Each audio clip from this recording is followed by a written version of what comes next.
What is up, mustard packets? Okay, so it's that time of the week again. It's time for another coffee with mustard. Different setting this week. I'm actually in the parking lot of my workplace. I had to come in late tonight to do some managerial duties. So, yeah, this is an interesting, I guess, setting. It's a little dark. It's almost 1 o'clock in the morning. So, I'm going to get going. The Ugly Chihuahua asks, "Hey, Mustard, do you have an Xbox?" I don't have an Xbox. I actually don't have any console whatsoever. I haven't had a console really since maybe the original Xbox. I had a PlayStation 2 for a little bit of time, but that was just so I could play Guitar Hero 2 on it, which I was hooked on that game really hard for a good while. Now, I don't think I could see myself getting an Xbox. I don't really like the fact that they have Xbox Live, where you have to pay a subscription just to play a video game online. I already paid for internet. I already paid for the game. I shouldn't have to pay to play Battlefield 3 online. That's why if I were to get a console, I would probably go towards the PlayStation, just so I didn't have to pay that extra fee to play online. Sorry, Xbox users. Skinster asks, and I'm going to read this one because it's a little bit long. Hey, Mr. Mustard, I think I've asked this before a while back, but how do you stay so chilled while playing Battlefield 3? And how do you manage not to just walk away from a bad round? You just gotta, sit back and think about things, put things into, perspective. When you're playing a video game, look at that last word there. It's game. You're playing a game. It's not life or death. You die in the game, you respawn, and it's not. It doesn't affect me outside in real life after I'm done playing the game. I turn it off and I'm done with it. You can't let things like that get to you.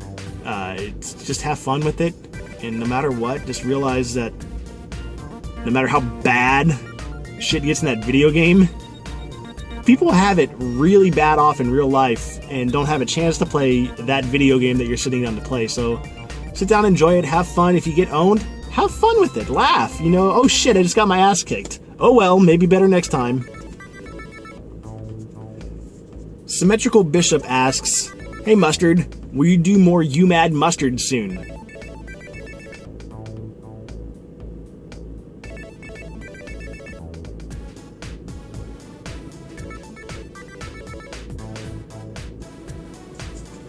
Minecraft 1851 asks, "Hey, Mustard, do you consider yourself a gamer?" Well, considering that I play video games pretty much every day, yes. You run into somebody who plays golf every day and they tell you that they're not a golfer, they're lying. So yeah, I am a gamer. Anybody who plays video games on any sort of consistent basis should consider themselves a gamer. I know there are people out there who don't necessarily like the word, but that it is what it is. You're playing video games a good amount of time, so you're a gamer.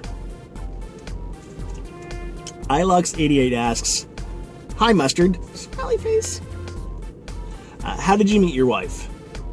Well, we actually worked together in a small retail store. She actually got to know me before I got to know her. I had worked at the retail store previously, and all my coworkers, I guess, really liked me, and they put in the good word for me without me knowing it, and eventually I ended up coming back to work at that place, and that's where I finally met her in person. And we both shared a love for music.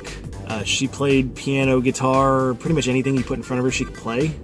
She could sing, and I had a really huge interest in guitar at the time. I'd been playing for about 5 years then, and I was playing pretty much every day, all day. It was just, I wanted it to become more than just a hobby, but that's what it ended up being. But it was a lot of fun. We actually recorded music together in our apartment while we were dating. That was a blast, actually. We recorded quite a few tracks, and it was fun.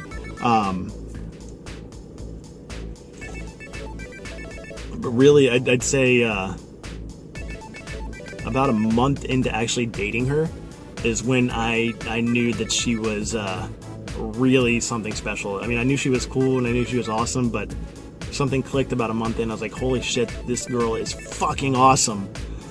And just didn't let go. Dark Waffles 316 asks, Mustard, have you ever wanted to quit YouTube because of stress or work or whatever? Yeah, I actually, I've considered it in the past, just stopping, but I'm in love with the process of making the videos way too much. And I love being able to put smiles on you guys' face when I bring out a new LOL video or do something funny or something awesome or cool or whatever.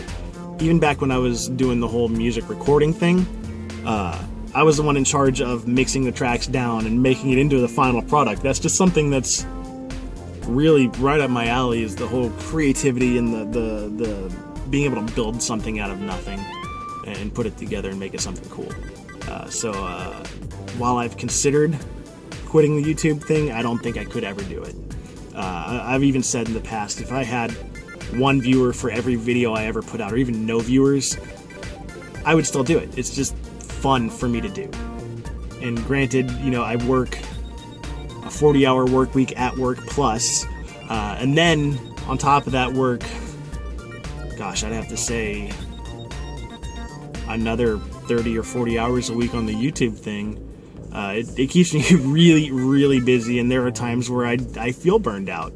And that's when you'll probably notice me taking a break or skipping a video or something, just to... You can't do stuff like that at such a hard pace forever. You have to take breaks and keep yourself fresh. So yeah, anyway, concise answer, yes, I've wanted to quit. No, I won't quit. That's really all I have for this week's video, guys.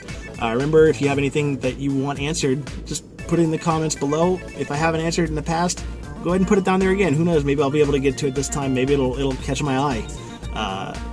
So yeah, guys, have a good morning, good afternoon, good evening, or good night, whatever time it happens to be, wherever you guys happen to be, and take care.